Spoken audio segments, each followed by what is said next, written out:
Bonjour à tous, bienvenue à ce webinaire organisé aujourd'hui par Axialis, donc sur l'enregistrement des appels et la conformité RGPD. Avant de commencer, je vous propose de patienter quelques instants, histoire que tout le monde puisse nous rejoindre et puisse se connecter.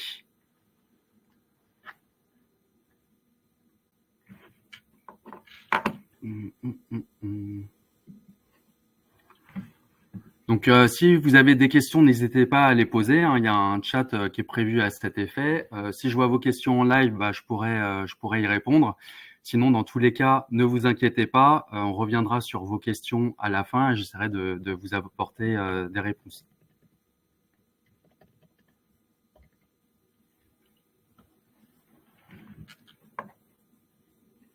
OK.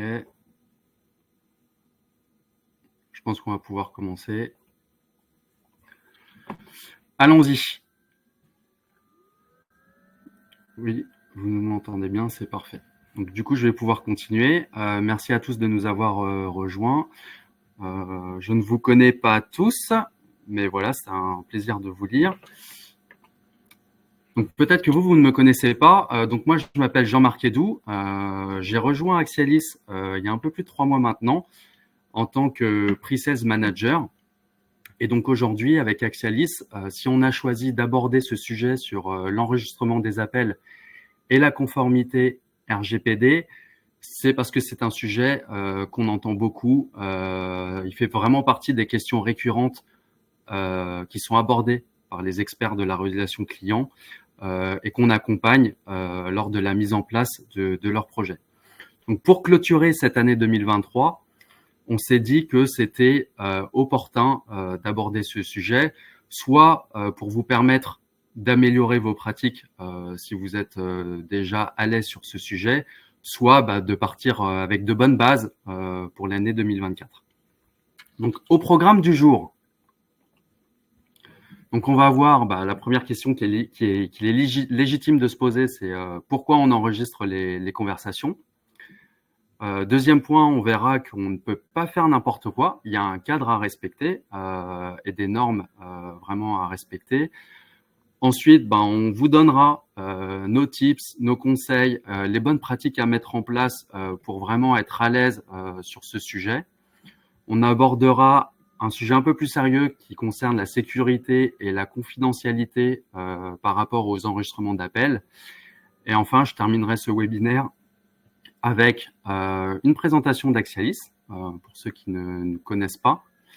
Et on passera à vos questions et nos réponses. Donc, je vois que vous êtes encore quelques-uns à vous connecter, donc bonjour à vous. Donc, pourquoi on enregistre les conversations? Donc, l'idée ici, c'est de vraiment voir comment on peut améliorer votre service client.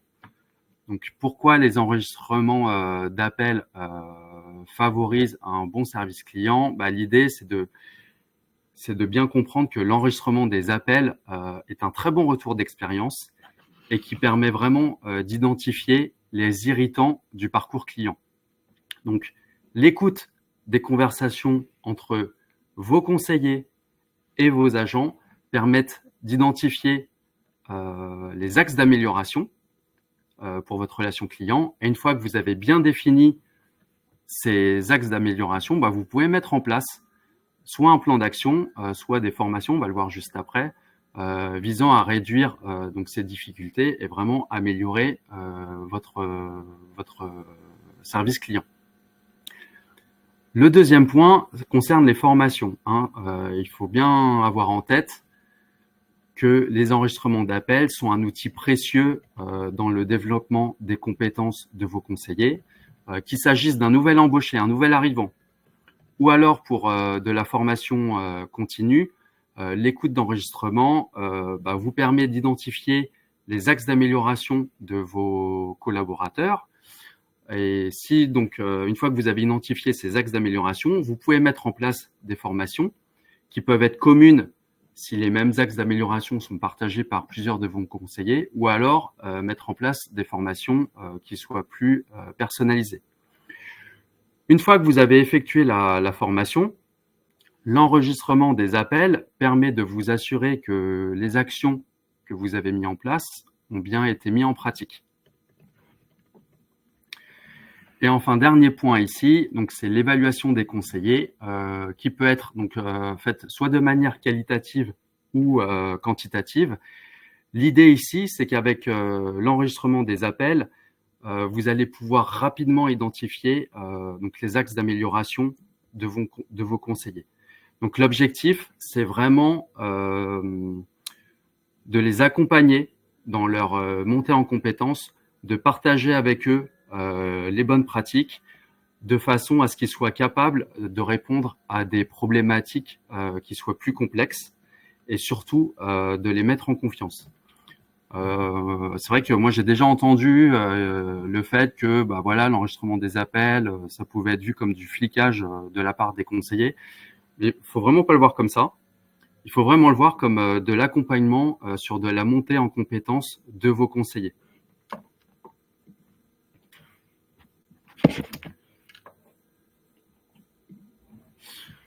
Donc, on vient de voir à quoi pouvaient servir les enregistrements d'appels. On va voir maintenant qu'il y a un cadre à respecter. Donc, ce cadre aujourd'hui, il est défini par la CNIL. Vous ne pouvez pas garder éternellement les enregistrements de vos conversations téléphoniques sur votre lieu de travail. Donc, sur votre lieu de travail, les durées d'enregistrement sont limitées à 6 mois maximum. C'est la CNIL donc, qui définit ce cadre. Donc, vérifiez bien que votre logiciel de centre de relations clients vous permet de paramétrer cette durée de conservation maximum. Le deuxième point, c'est surtout les documents d'analyse. Donc, c'est quoi un document d'analyse? Ça va être tous les documents d'analyse qui sont produits sur la base des enregistrements. Donc, pour ces documents-là, vous pouvez les conserver jusqu'à 1 an maximum. Alors, je regarde en même temps vos questions, vos commentaires. Très bien. Donc, le deuxième point, c'est vous devez informer les appelants. Je pense qu'on a tous été confrontés à ça en appelant un service client. En général, ça se fait avant la mise en relation, via une mention orale. On explique la possibilité à l'appelant d'être enregistré et également à quelle fin. Vous devez également informer les appelants de la possibilité d'exercer un droit d'opposition, et ce, avant la fin de la conversation orale. Il est également nécessaire de renvoyer l'appelant vers la possibilité de consulter votre site internet avec notamment toutes les mentions légales. Donc les mentions légales, ça va être l'objectif de l'enregistrement, qui en est destinataire, est-ce que vous avez un DPO, donc un délégué de la protection des données? Si oui, quelle est son identité? Quelle est la durée de conservation que vous allez mettre en place? Donc concrètement, sur votre SBI, donc sur votre serveur vocal interactif, comment ça se passe? En général, vous allez mettre un message qui va se faire à l'arrivée de l'appelant sur votre service client, avec un message qui est du type « Nous vous informons que cet appel est susceptible d'être enregistré à des fins de blablabla ». Donc l'idée ici d'avoir ce message dans votre SBI, c'est que ça vous simplifie la tâche. Le fait qu'il soit automatique, ça enlève la charge de cette information à vos conseillers qui pourraient oublier de le mentionner. Et également le fait qu'il soit automatique vous permet d'avoir un retour de votre client, puisque n'oubliez pas que le client a un droit d'opposition sur cet enregistrement. Donc en général, s'il veut s'y opposer, on va lui demander de taper sur une touche du téléphone. Donc ça, c'était pour vos appelants. Pour vos équipes, on va retrouver exactement les mêmes obligations. C'est juste la façon de communiquer qui va être un peu différente. Donc bien évidemment, ça paraît évident, mais vos collaborateurs doivent avoir connaissance de l'existence d'un tel dispositif. Néanmoins, ça va plus loin que le simple fait de leur informer de l'existence d'un dispositif. Vous devez leur expliquer pourquoi ils sont enregistrés, quel est l'objectif de cet enregistrement. qui chez vous va être destinataire de ces enregistrements, les personnes qui vont les traiter. Si votre entreprise a désigné un DPO, donc un délégué de la protection des données, celui-ci doit être partie intégrante de la mise en place d'un tel dispositif de votre entreprise. Et enfin, vous devez également préciser à vos collaborateurs la durée de conservation de ces données. Enfin, sachez que l'employeur doit, que les collaborateurs, pardon, ont un droit d'opposition pour motif légitime de leur droit d'accès et de rectification, ainsi que la possibilité de contacter la CNIL pour porter réclamation, par exemple. Donc, je vois vos questions. Il y en a pas mal. J'y reviendrai tout à l'heure. Ne vous inquiétez pas. Enfin, sachez que les salariés doivent avoir la possibilité technique de couper l'enregistrement à partir de leur bandeau de conseiller. Pourquoi ? Parce qu'ils ont la possibilité de passer des appels personnels. Donc, pour éviter d'être enregistré sur des appels personnels, n'oubliez pas de mettre en place la possibilité technique de couper cet enregistrement. Donc, voici pour le cadre. Il y a quand même des interdictions sur les enregistrements. Le premier, c'est que l'enregistrement systématique et permanent de vos appels est strictement interdit, sauf textes légaux, mais ça on le verra juste après. Il est également interdit de coupler un dispositif d'enregistrement des appels avec un système de capture d'écran de votre poste informatique. Troisième point, il n'est également pas possible de divulguer les coordonnées bancaires de vos clients. Donc, si c'est le cas, si vous faites du paiement en ligne par téléphone, le premier point, donc assurez-vous bien que votre environnement est certifié PCI DSS. Donc, par exemple, chez Axialis, on travaille avec un de nos partenaires qui s'appelle VoxPay, pour ne pas le nommer, qui est capable de vous accompagner sur cet environnement-là PCI DSS. Et côté Axialis, donc la possibilité de stopper l'enregistrement des appels dès qu'on aborde la partie données bancaires. Dernier point, alors ça peut être tentant pour certains d'entre vous, mais sachez qu'il est interdit d'enregistrer les représentants du personnel dans le cadre de l'exercice de leur mandat. Voilà. C'est interdit.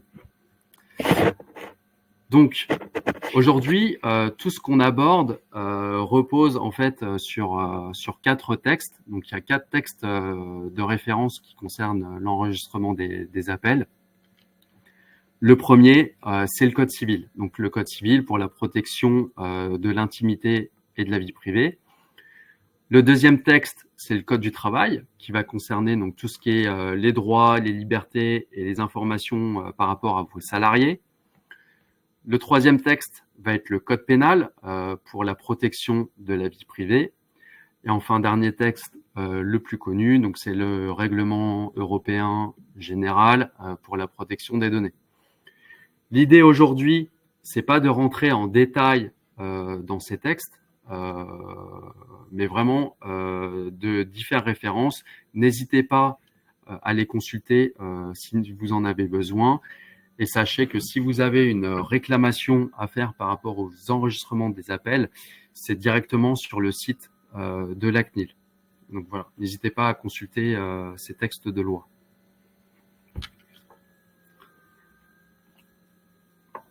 Les exceptions. Alors effectivement, il y a quelques exceptions pour l'enregistrement des appels. On vient de voir que l'enregistrement des appels systématiques et permanents était interdit. Alors c'est le cas, sauf pour certains secteurs d'activité qui sont bien identifiés. Donc c'est un texte, c'est une obligation légale. Donc par exemple, pour les services d'urgence, que ce soit pour la police le 17 ou les pompiers donc le 18, enregistrer les appels est une obligation légale. Pourquoi? En fait, on le comprend assez bien. C'est parce que lors d'un appel, un appelant peut être confus, peut être peu compréhensif. Et donc, l'idée pour les services de secours de pouvoir réécouter un enregistrement permet d'optimiser l'arrivée des secours sur place. Donc, c'est pour ça que c'est légal et ils peuvent conserver donc les enregistrements de façon systématique et permanente. Le deuxième point, c'est pour tous les contrats, pour toutes les formations de contrats qui ne sont pas souscrits par écrit, mais de façon orale. Donc, dans certains secteurs d'activité ou certaines interactions avec le client, vos conseillers peuvent être amenés à former un contrat oral. Je pense notamment aux réservations d'hôtels, aux réservations de spectacles, aux réservations de voyages, ou pour tous les contrats d'assurance, on va le voir juste après, qui ne sont pas souscrits par écrit, donc, mais par oral. Vous avez la possibilité d'enregistrer la conversation. Avec une nuance, c'est que l'enregistrement de la conversation doit uniquement concerner la fin de l'appel, donc sur la formation de ce contrat oral. Tout le reste, vous n'avez pas à l'enregistrer.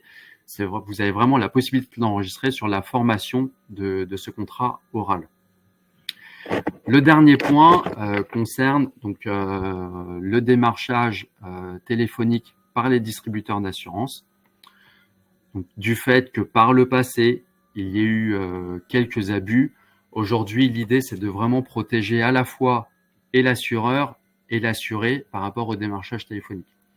Alors, comment on protège l'assureur avec les enregistrements d'appels? Tout simplement, le fait d'avoir la conservation de vos appels permet d'éviter que vos clients ne se rétractent en indiquant qu'il y a eu un abus de la part de l'assureur alors que l'assureur a bien respecté la règle. Donc l'enregistrement des appels permet de le vérifier. À l'inverse, si certains font un peu trop de pression sur le client lors du démarchage téléphonique, on va pouvoir vérifier grâce aux enregistrements qu'il y a bien eu pression. Donc l'idée avec les enregistrements d'appels, c'est que dans le cadre du démarchage des distributeurs d'assurance, ça vous permet de garantir la légitimité et la bonne conformité de la démarche, dans un sens donc comme dans un autre.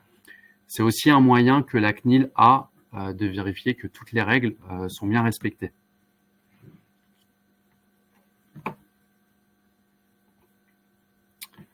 Donc, on a eu pas mal de choses depuis tout à l'heure. On a vu pourquoi on pouvait enregistrer les appels, à quoi ça servait. Donc, pour améliorer le service client, on l'a vu, ou la formation, ou évaluer vos conseillers. On a vu le cadre légal.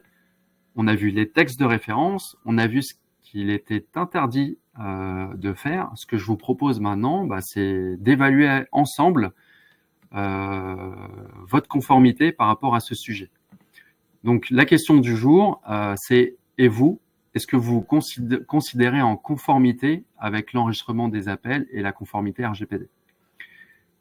Oui ou non? Je vous laisse quelques instants pour y répondre.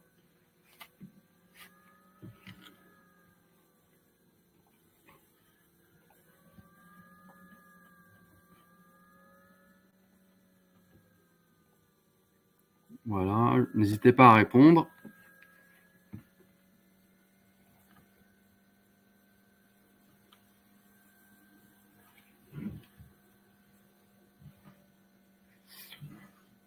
Ok, je laisse encore quelques instants. Donc, question du jour, vous considérez-vous en conformité avec les enregistrements d'appels? Donc, je vois qu'il y a une partie d'entre vous, vous êtes encore nombreux à vous poser des questions sur ce sujet. D'autres se sentent à l'aise, donc bravo à vous. Maintenant, ce qu'on va voir pour ceux qui ne se sentent pas encore complètement à l'aise sur ce sujet, c'est d'évoquer ensemble les conseils et les bonnes pratiques. Donc, il y a 2 points essentiels à respecter par rapport aux enregistrements d'appels.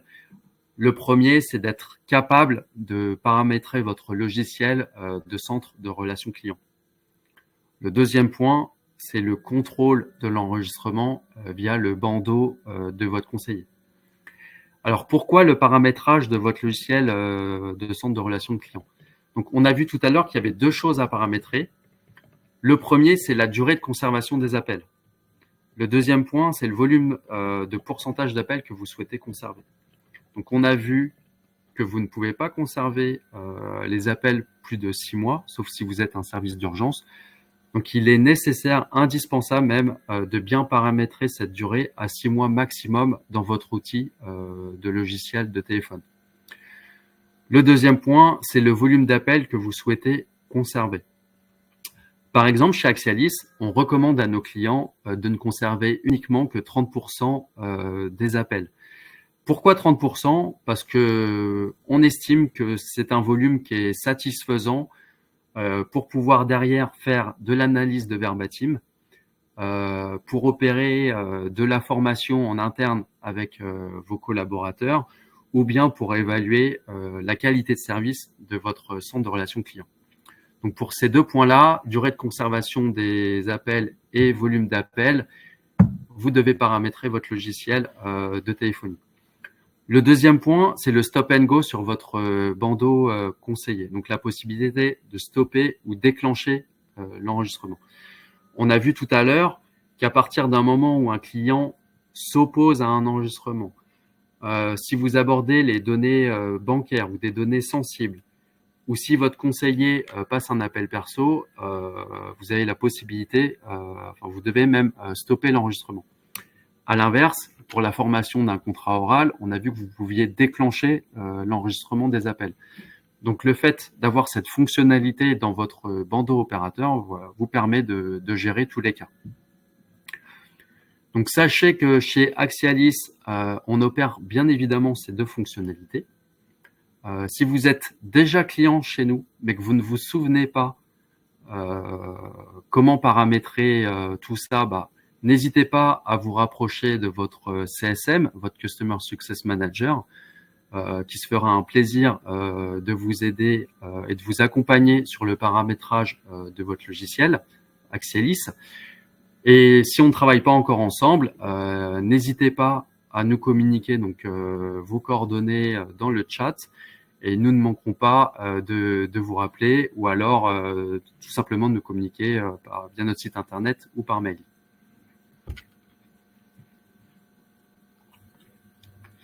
Donc sécurité et confidentialité. Donc on va voir c'est quoi un bon dispositif d'enregistrement d'appel. Donc un bon dispositif, c'est un dispositif qui est capable à la fois de restreindre les accès sur les enregistrements, d'avoir de la traçabilité sur les actions effectuées et de proposer un hébergement sécurisé. Donc restriction des accès, ça veut dire quoi? Ça veut dire que l'accès aux enregistrements doit être limité.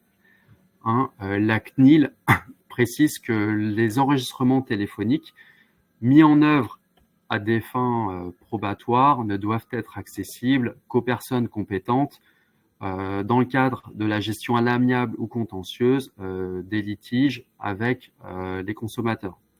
Donc en général, quand on dit ça, ça veut dire quoi? Ça veut dire que ça s'adresse aux services consommateurs, aux services clients, aux services litiges, au service qui va régler les litiges, ou enfin au médiateur.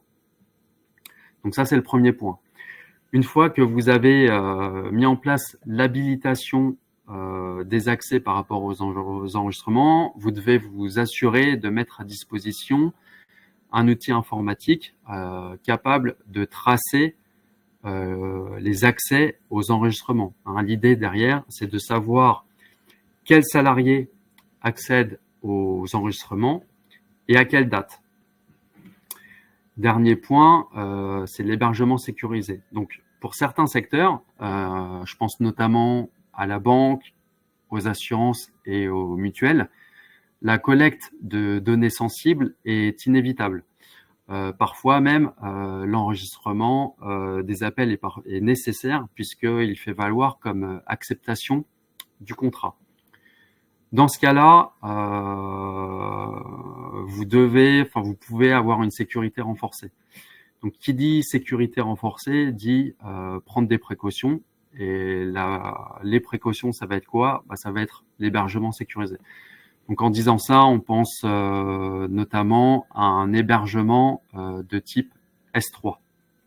Si vous effectuez des paiements par téléphone, encore une fois, je l'ai dit tout à l'heure, mais je le redis pour que ce soit bien clair, assurez-vous que votre environnement est bien certifié PCI DSS. L'idée derrière, avec un environnement PCI DSS, c'est que le client n'ait pas à fournir ses coordonnées bancaires de façon intelligible et non cryptée.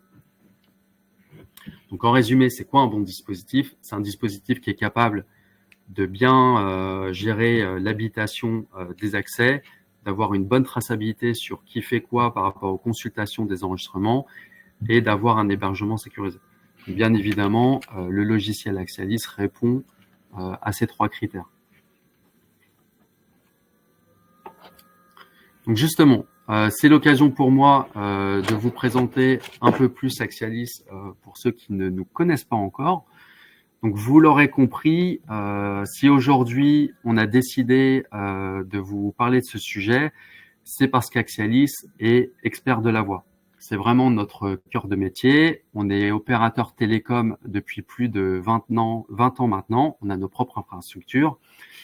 Et depuis quelques années, on s'est spécialisé sur l'édition de logiciels de téléphonie, soit à destination des entreprises, de la voix sur IP, VoIP, mais principalement à destination des centres de relations clients, avec vraiment comme principe fondamental d'offrir le best of breed de la voix et de répondre aux enjeux d'omnicanalité de nos clients.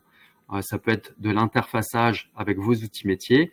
Je pense notamment aux outils de CRM, aux outils de ticketing, aux outils de quality monitoring ou encore des solutions de paiement comme on l'a évoqué juste avant. Donc Axialis, éditeur logiciel, mais également opérateur télécom depuis plus de 20 ans. On a nos propres infrastructures télécom qui sont gérées en France. On les gère de bout en bout. Et aujourd'hui, Axialis, c'est 40% de croissance par an. On en a fini avec ce webinaire. Donc, ce que je vous propose maintenant, c'est de passer à vos questions. Alors, première question, je les prends dans l'ordre que j'ai.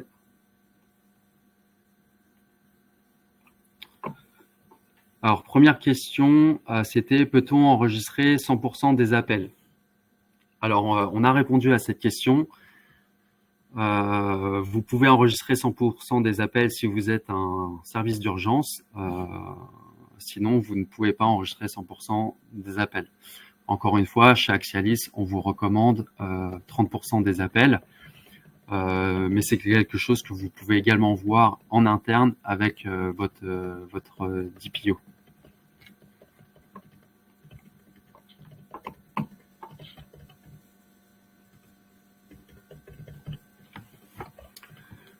Donc, deuxième question, qu'est-ce qu'un document d'analyse? Donc, un document d'analyse, ça va être tous les documents qui sont produits sur la base des enregistrements d'appels, des statistiques, etc. Il y en a plusieurs. Donc voilà, en général, quand on dit document d'analyse, c'est vraiment tous les documents qui s'appuient sur les enregistrements d'appels. Encore une fois, ces documents-là, vous pouvez les conserver uniquement pendant 1 an. Question suivante. Bonjour. Donc, c'est une question d'Odile Piquel. Bonjour, je remets ma remarque ici. Durée de conservation des documents d'analyse 1 an uniquement si elles contiennent des données personnelles. Si aucune donnée personnelle, pas de limite car le RGPD ne s'applique pas. Tout à fait. Si vous avez supprimé tout ce qui était nom, identifiant, numéro de téléphone, etc., effectivement, il n'y a pas de limite dans ce cas-là qui s'applique puisque le RGPD ne s'applique pas. Vous avez raison.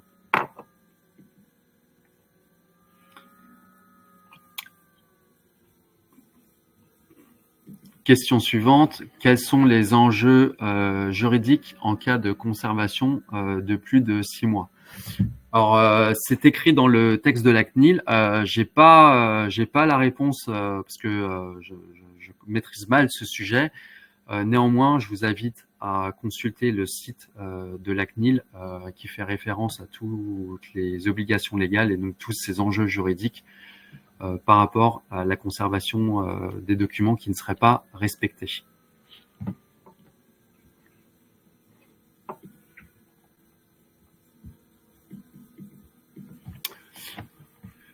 Autre question. Dans le cas où nous n'enregistrons jamais nos appels et que nous nous sommes confrontés à un appel malveillant, nous souhaitons activer l'enregistrement pour nous protéger. Nous informons l'appelant de notre action. Si celui-ci s'y oppose, sommes-nous obligés de stopper l'enregistrement? Effectivement, donc vous avez un système d'enregistrement des appels. On a dit tout à l'heure que avant la mise en relation avec le client, ce qui va se passer, c'est que vous allez mentionner donc les obligations légales, à savoir que cet appel est susceptible d'être enregistré. Vous devez également expliquer à quelle fin. Et on l'a évoqué, mais si vous devez également laisser la possibilité au client de ne pas être enregistré. Et si celui-ci s'y oppose, vous devez stopper l'enregistrement. Sinon, il pourra porter réclamation à la CNIL. D'où l'importance de bien vérifier sur votre bandeau conseillé le fait de pouvoir stopper cet enregistrement de façon immédiate.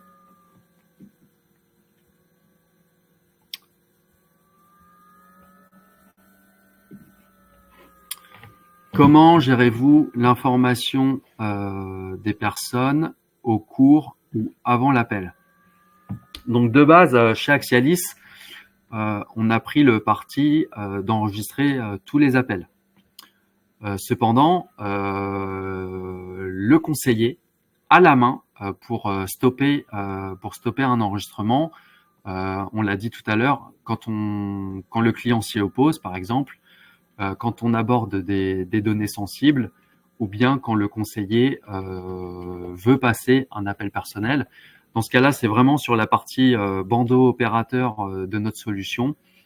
Vous avez un stop and go qui vous permet de stopper l'enregistrement des appels. C'est vraiment une fonctionnalité facile à mettre en place chez Axialis.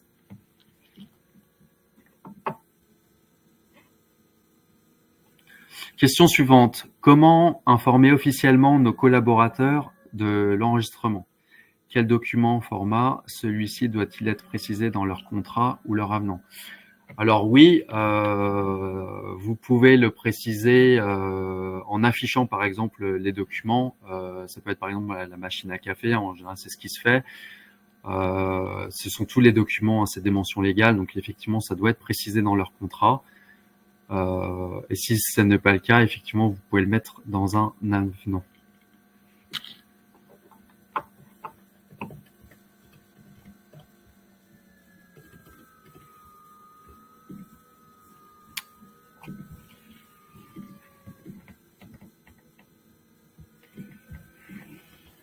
Les mentions légales doivent-elles être diffusées à chaque appel entrant? Peut-on les diffuser de manière optionnelle, de type pour les mentions légales, tapez étoile? Alors, ce qui est obligatoire, c'est de mentionner que l'appel va être enregistré et à quelle fin.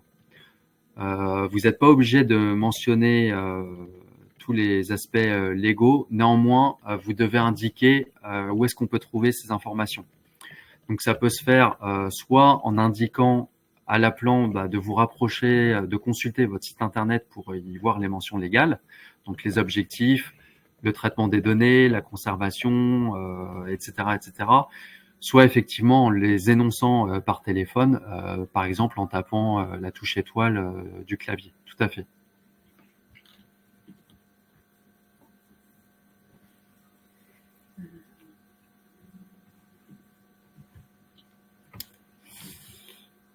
Quelles sont les règles concernant le pourcentage d'appels qui peut être enregistré?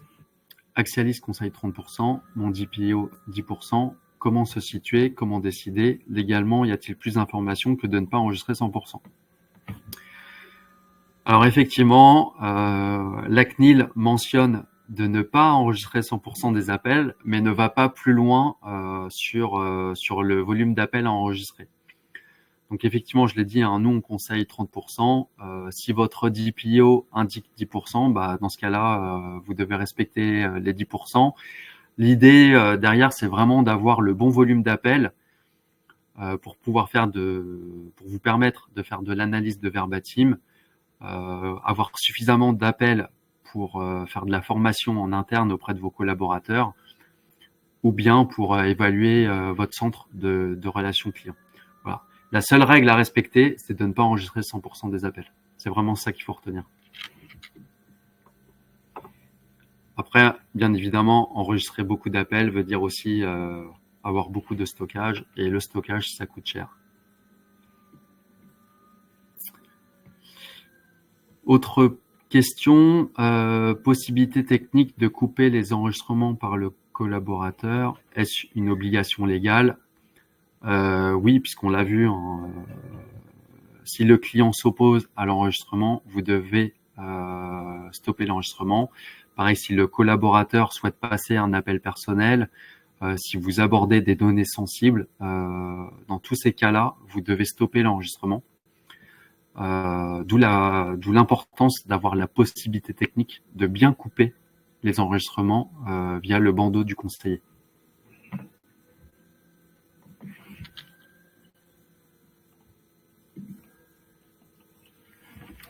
Donc dernière question, et ensuite on va mettre fin au webinar. Donc pour les enregistrements, avons-nous le choix entre enregistrer X% des appels tout le temps, enregistrer tous les appels pendant une période donnée, etc. Ces deux alternatives existent-elles? Alors oui, elles existent. Par exemple, chez Axialist, on a la possibilité de définir le volume d'appels, que ce soit en nombre d'appels par groupe et par opérateur, donc par fil de compétences ou par opérateur, ou bien plus simplement d'indiquer le volume d'appels que vous souhaitez conserver. Le deuxième point sur la période donnée, chez Axialis, de par défaut, les données d'enregistrement sont stockées pour 30 jours. Après, on fait payer le stockage des enregistrements.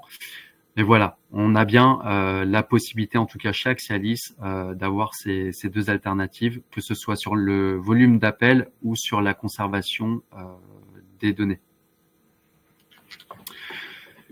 Je vous remercie à tous de nous avoir rejoints aujourd'hui pour ce webinaire.